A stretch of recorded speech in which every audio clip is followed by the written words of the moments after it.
Hi. ECG, echo இந்த ரெண்டுக்கும் இருக்கிற வித்தியாசம் என்னன்னு பார்க்கலாம். எலக்ட்ரோ கார்டியோகிராம் இதோட ஷார்ட் ஃபார்ம் தான் இசிஜி.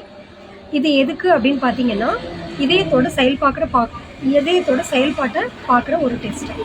இதயம் சரியாக துடிக்குதா, இல்லை வேகமாக துடிக்குதா, அது எவ்வளவு வேகமாக துடிக்குது, அதோட நார்மல் ரேஞ்ச் என்ன அப்படிங்கிறத பற்றியெல்லாம் தெரிஞ்சுக்கிறதுக்காகவும், இதயத்தில் பிளாக் ஏதாவது இருக்கா அப்படின்னு தெரிஞ்சுக்கிறதுக்காகவும் எடுக்கக்கூடிய ஒரு டெஸ்ட்டு.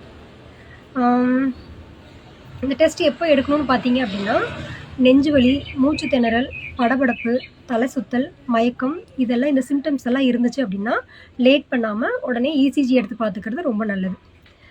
அப்புறம் யார் இந்த டெஸ்ட் எடுக்கணும் அப்படின்னு பார்த்தீங்கன்னா, high BP, sugar, cholesterol, heart problem இருக்கிற பேஷண்ட்டுக்கு இந்த சிம்டம்ஸ் இருந்துச்சு அப்படின்னா, இந்த தலைவலி, தலை சுத்தல், நெஞ்சு வலி இதெல்லாம் இருந்துச்சு அப்படின்னா இந்த சிம்டம்ஸ் தெரிஞ்ச உடனே இசிஜி எடுத்து பார்த்துக்கிறது ரொம்ப நல்லது.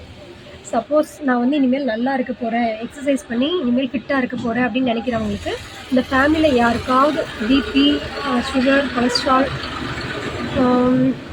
ஹார்ட் டிசீஸ் ஏதாவது இருந்துச்சு அப்படின்னா நீங்கள் ஒரு இசிஜி எடுத்து பார்த்துட்டு அதுக்கப்புறம் அதை ஸ்டார்ட் பண்ணுறது ரொம்ப நல்லது. இசிஜி எங்கே எடுப்பாங்கன்னு பார்த்தீங்கன்னா, இந்த நெஞ்சு பகுதியில் தான். அது எடுக்கிற ப்ராசஸ் நமக்கு வேண்டாம்னு நினைக்கிறேன். நம்ம ரைட் சைடில் V1 ஃபிக்ஸ் பண்ணுவாங்க. வென்ட்ரிக்கிள் அப்படின்றது தான் V அப்படின்னு மென்ஷன் பண்ணுவாங்க.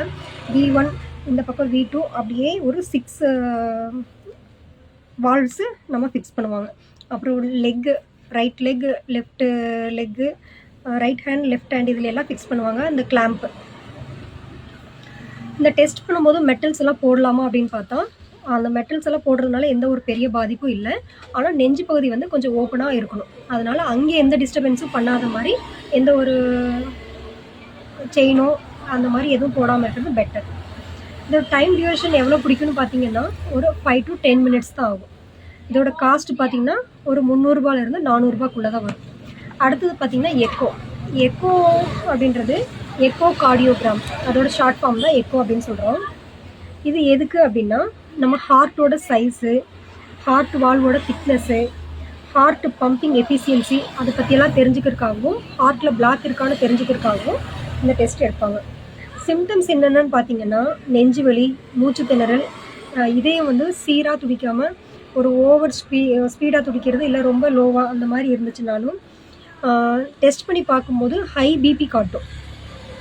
அப்புறம் கால் வீக்கம், நம்ம கால் முட்டியோட மெயினாக பார்த்திங்கன்னா லெஃப்ட் லெக்கோட பேக் சைடில் கரெக்டாக அந்த முட்டிக்கு பின்னாடி பகுதி வீக்கம் வரக்கூடாது.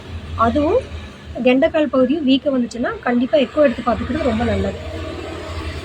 அப்புறம் இந்த டெஸ்ட்டு எப்போ எடுப்பாங்கன்னு பார்த்தீங்கன்னா, ஹார்ட் அட்டாக்குக்கு அப்புறமும் அந்த ஆப்ரேஷன் பண்ணுறதுக்கு முன்னாடியும் இந்த எக்கோ டெஸ்ட் டாக்டர் எடுக்க சொல்லுவாங்க. இது ரேடியேஷன் இல்லாத அல்ட்ராசவுண்ட் ஸ்கேன் தான். இந்த அல்ட்ராசவுண்டை வச்சே இதயத்தோட அமைப்பு அது எப்படி செயல்படுது அப்படின்றதெல்லாம் தெரிஞ்சுக்குவாங்க. இது டைம் டியூரேஷன் பார்த்தீங்கன்னா ஒரு 1/2 hourலேருந்து 1 hour வரைக்கும் ஆகும். இதோட காஸ்ட் பார்த்தீங்கன்னா 1200 3000 வரைக்கும் வாங்குவாங்க, 3000 வரைக்கும் வாங்குவாங்க. அது ஹாஸ்பிட்டலை பொறுத்து மாறும். இந்த வீடியோ உங்களுக்கு யூஸ்ஃபுல்லாக இருந்துச்சு அப்படின்னா உங்கள் ஃப்ரெண்ட்ஸ் அண்ட் ஃபேமிலிக்கு அனுப்புங்க. இது உங்களுக்கு யூஸ்ஃபுல்லாக இருக்குது அப்படின்னு நினச்சிங்கன்னா சேவ் பண்ணி வச்சுக்கோங்க. தேங்க்யூ.